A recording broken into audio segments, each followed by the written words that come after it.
I am the Lady Miss Vagina Jenkins, and it is time for queer astrology.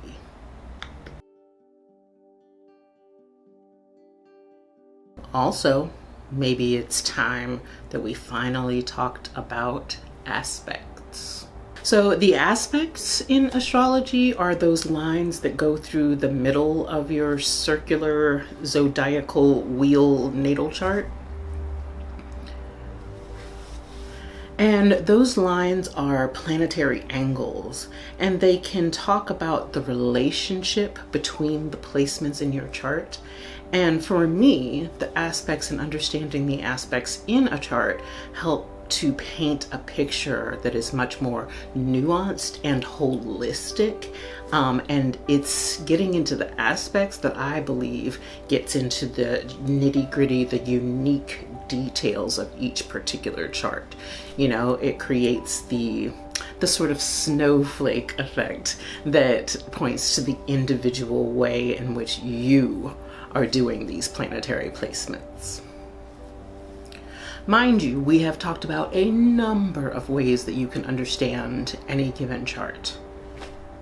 You could understand a chart in terms of just night and day. Do you have a night chart? Do you have a day chart? You could understand a chart by breaking it down into the 4 quadrants and understanding, oh, having a number of planets in a particular quadrant might mean this for my path in life. You could break down a chart into just the big 3, knowing the rising sign, the sun sign, the moon sign, and that could give you a nice picture of who a person is, what they need to feel safe, what they're aspiring to, how they navigate the world. You might go as far as to look at all of the planetary placements and see what houses they are in and understand a chart just by knowing that set of data. You could also look at a chart by looking at the essential dignities. What are the planet's elements that they're in, fire, earth, air, or water, and how do they do those elements? In a cardinal way, in a fixed way, in a mutable way? Yeah, just knowing all of that information gives you a really full picture of any given chart. And if you wanted to stop there in your understanding of astrology, just to be able to interpret your chart using all of those tools, which that's quite a few tools, you would definitely still be able to get a lot of information from your chart. And I say that to say that the aspects are useful, but some people never actually use them in their interpretation. I have had a number of astrology readings, I'd say probably 5 or 6, a good handful, where they did not address the aspects between my planetary placements, and I still was able to get unique information out of each one of those perspectives. And so yeah, don't feel pressured to learn the aspects and understand all the aspects in your chart right now. Let it be something that you organically grow into. Okay, that's my preamble. Let's talk about the aspects, if you want.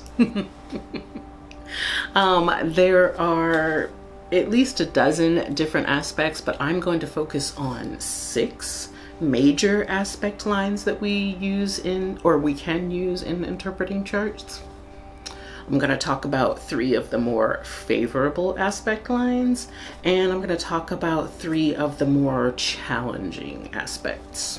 And I'm using quotes because I want to also give you some examples of these in a chart and help you to understand that there is no absolutely favorable aspect and no absolutely negative or challenging aspect. It's more about what your planets are doing and how successfully they're doing it in their houses before we even look at the relationships between any 2 planets.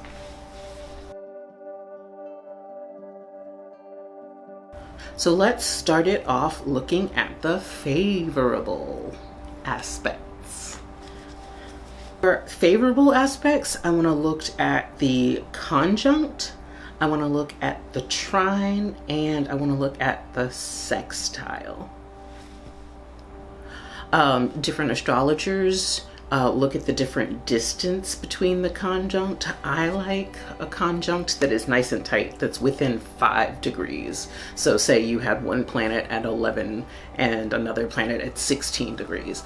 Other astrologers use a wider orb up to 10 degrees. So anywhere from 0 to 10 degrees would still be considered blending of energies, a conjunct of planets.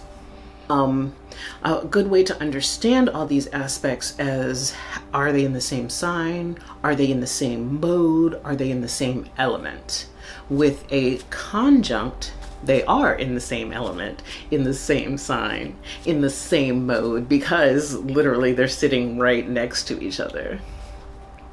So, you know, they're besties. They're actually working together. They're on the same team in a lot of ways. So you could think of this as a more favorable aspect. But what if they were planets that shouldn't be sitting next to each other? Then it wouldn't be so favorable, right? So a conjunct is not always a positive thing, is what I'm asserting here. Let me give you an example. A positive conjunct could be Venus conjunct Jupiter in Pisces.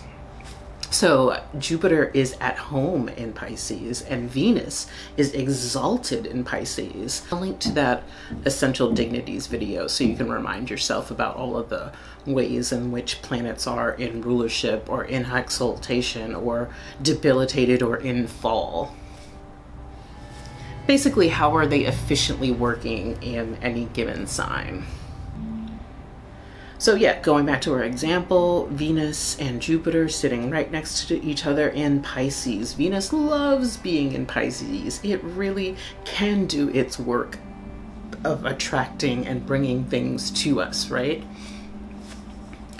And then Jupiter loves to expand things, and it's at its home in Pisces. Pisces loves to be expansive in its thought and to think about belief systems and connect with the spiritual plane. So when we have Venus and Jupiter sitting next to each other, you can get this expansive manifestation energy. I can bring things to me really, really easily, especially if they are rooted in spirit, beauty, those kind of ideals. A negative aspect of a conjunct could be Saturn conjunct the moon. This is a conjunction that I actually happen to have in my chart. Saturn, wherever it is hard lessons, and sometimes it can limit things or at least delay them in time. And the moon is about our emotional self, you know, the things that we need to feel emotionally safe in the world. So what is it like to have these two planets blending energy sitting right next to each other, regardless of sign, to have a limit on your emotional health? What is it like to have a delay in the ways in which you can regulate your emotional landscape? That could definitely be an example of a challenging conjunction. So trine has the root word tri or 3 in it. And then that means we're talking about a 360-degree circle divided by 3 is 120 degrees. Planets that are trine each other are 120 degrees from each other. When that happens, do they have anything in common? What do they not have in common?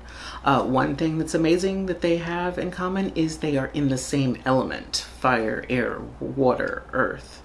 What they won't have in common is that they will be in different modalities: cardinal, fixed, or mutable. But sitting together or sitting near each other in the same element is quite powerful, quite favorable.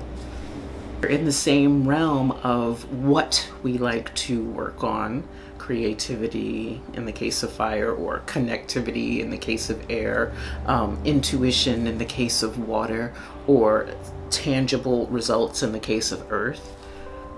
It's just that we go about doing these things in different ways, different modes.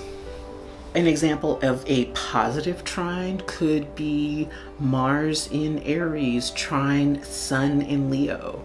Both of those planets are at home in those signs. They are ruled by those signs. So they are efficiently doing their jobs as they sit next to each other 120 degrees away.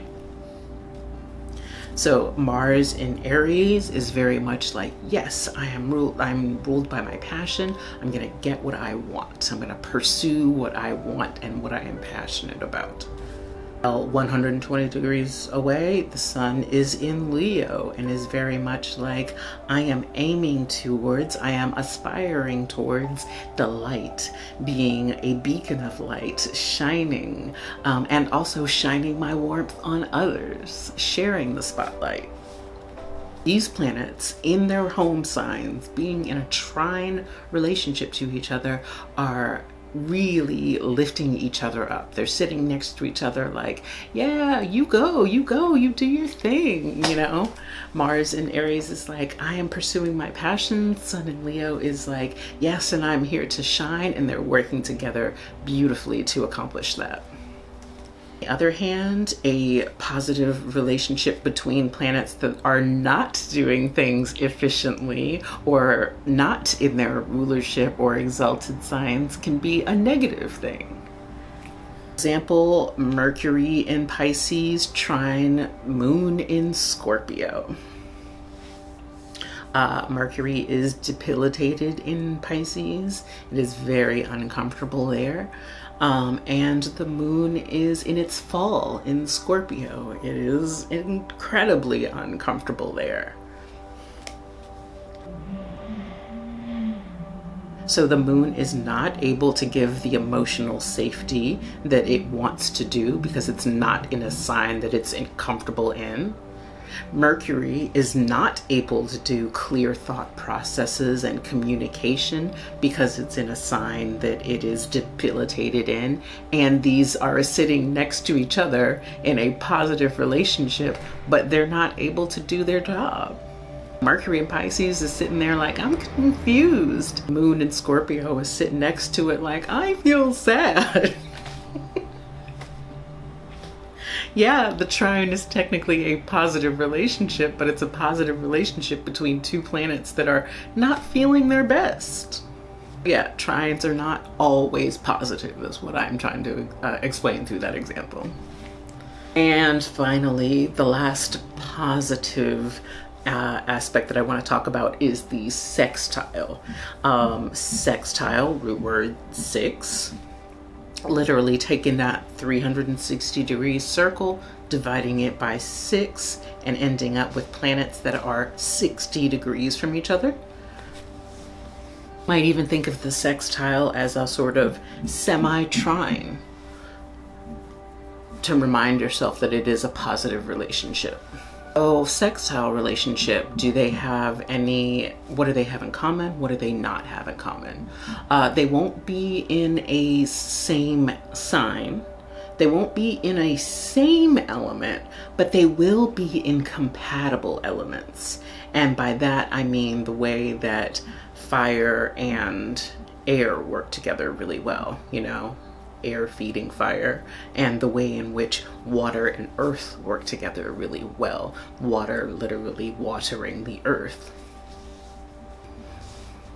And they won't be in the same mode, cardinal, fixed, or mutable, but they will at least have that compatible element.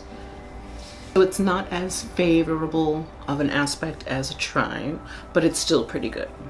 So an example of a positive sextile kind of relationship could be Venus and Taurus, sextile Jupiter and Pisces. Both of these planets are in their rulership. Taurus is ruled by Venus.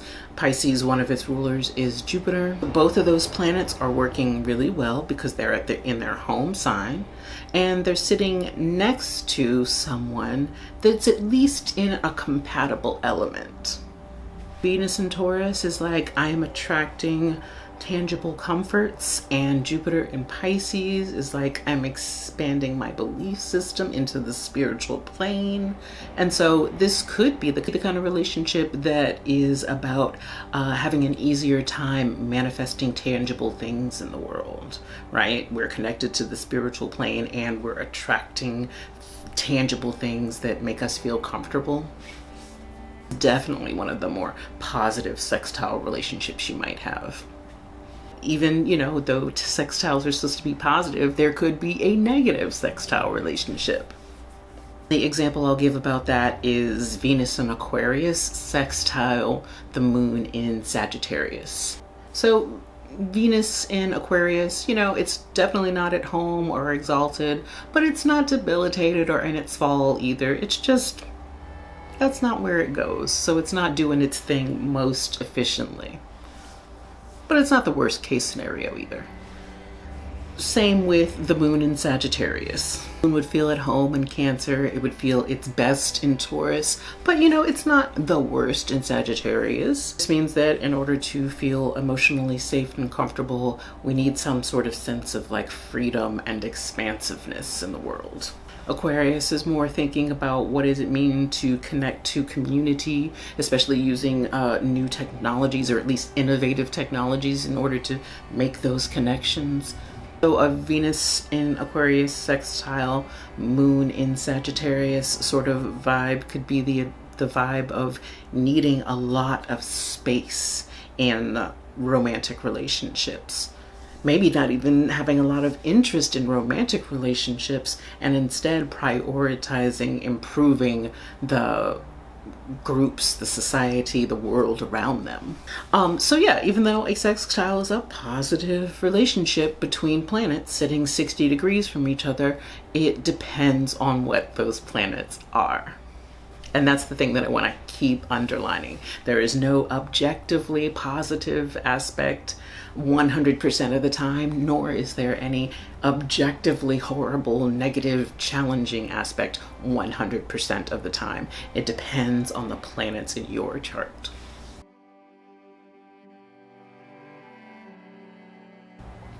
So yeah, those are the three main favorable aspects. And in next week's video, I want to talk about the three more challenging aspects.